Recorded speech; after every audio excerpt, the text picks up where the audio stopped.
This is a CBS News special report. I'm Gayle King here in New York. We've got breaking news for you from Afghanistan, where there are significant casualties, including some Americans from a suicide attack outside the country's main airport in Kabul. This happened about 1 hour ago in an area where thousands of people were waiting, hoping to try to get on a flight out of the country. Now, sources tell CBS News there were at least 2 explosions. We do not know yet how many people were killed or wounded, but the Pentagon is scheduled to give a briefing very soon. Now let's bring in David Martin. He's at the Pentagon. David, this is exactly what U.S. officials were worried about. What are your sources saying about what happened? Well, Gail, we have a new tweet from the Pentagon spokesman, John Kirby, and let me just read that to you. We can confirm that the explosion at the Abbey Gate was the result of a complex attack that resulted in a number of U.S. and civilian casualties. We can also confirm at least one other explosion at or near the Barron Hotel, a short distance from the Abbey Gate. So that's 2 confirmed explosions and official confirmation of U.S. casualties.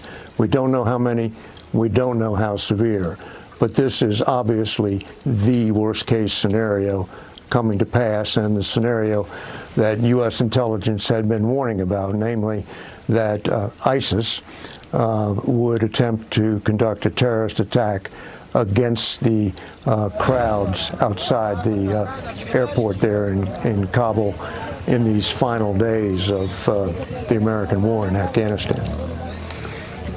Now, I heard, David, the term I keep hearing was ISIS-K. Most people hadn't heard of that term before, or that group. What exactly does that mean, ISIS-K? Who is that? Well, the K stands for Khorasan. It's simply it's the Afghan branch of ISIS. Technically, they're made up of disenchanted Taliban who did not think the Taliban agenda was radical enough, and so they joined ISIS. They are not a particularly large group inside Afghanistan, but obviously they have the will and they have the means to carry out these suicide bomber attacks. All right, David, thank you. This is very upsetting to hear. And just yesterday, U.S. officials were telling Americans in the area to please leave immediately. Immediately was the word they used. Charlie Daggett is now monitoring the newest developments. He's in Doha, Qatar. Charlie, I know this is a fluid situation. It's very much in flux, but what are you hearing? Well, eyewitnesses from the scene describe a suicide bomber that walked along a sewage canal just outside Abbey Gate, as David was saying, walked into the middle of this packed crowd and blew himself up. A Taliban spokesman is quoted by Reuters by saying 13 people are dead. As is always the case, these numbers fluctuate. We've seen some grim pictures purportedly from the scene that suggest those numbers will go up. The Taliban is saying children and Taliban guards are among them.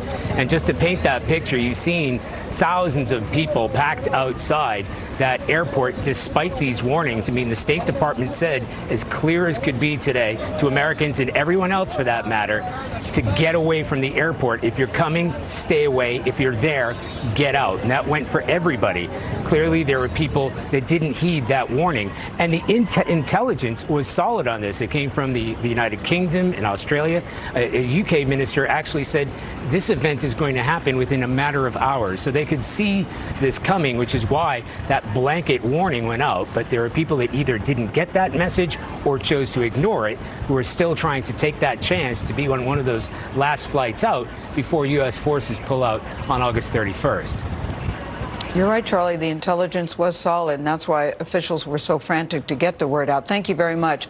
Now let's go to the White House, where our Ed O'Keefe is standing by. Ed, what is the White House saying about this attack? I realize it's still very early in the stages now. It is, Gail, but they say the president has been briefed on the situation, is getting updates. Among others, the Secretaries of Defense, Lloyd Austin, and State, Antony Blinken, are here at the White House for those ongoing briefings. They're also here in part because the Israeli Prime Minister is set to visit in a previously scheduled visit to see the president, but the briefings continue. We should point out that the president, in every public statement he has made since at least Sunday regarding this situation, has warned specifically that something like this could happen. National Security Advisor Jake Sullivan, Secretary Blinken, and others have done the same, saying the longer that U.S. troops continued to conduct this evacuation from Kabul, the higher the threat of a terrorist attack would become. So in essence, this is not surprising to this White House and to the Biden administration, because they've been warning publicly for days that it could happen. But regardless, a nightmare scenario, something they've been very sensitive to the possibility of, and it has now happened. Again, we're scheduled to see the president later today when he meets with the Israeli prime minister, and we'll see whether that changes and whether the White House will say anything more publicly. But as the situation there in Kabul unfolds and the likelihood of a higher death count continues, it's likely this is now going to completely dominate the day here at the White House. All right, Ed. It's also exactly why the president kept saying he did not want to extend the deadline, because he was worried about this very thing. We thank you very much. Our coverage will continue on our 24-hour streaming network, that's CBSN. Of course, you can watch it at cbsnews.com or on our CBS News app. There will be more to come on your local news on the CBS station, and tonight, of course, on the CBS Evening News with Norah O'Donnell. Many of you will return now to CBS This Morning. This has been a CBS News Special Report. I'm Gayle King at CBS News in New York.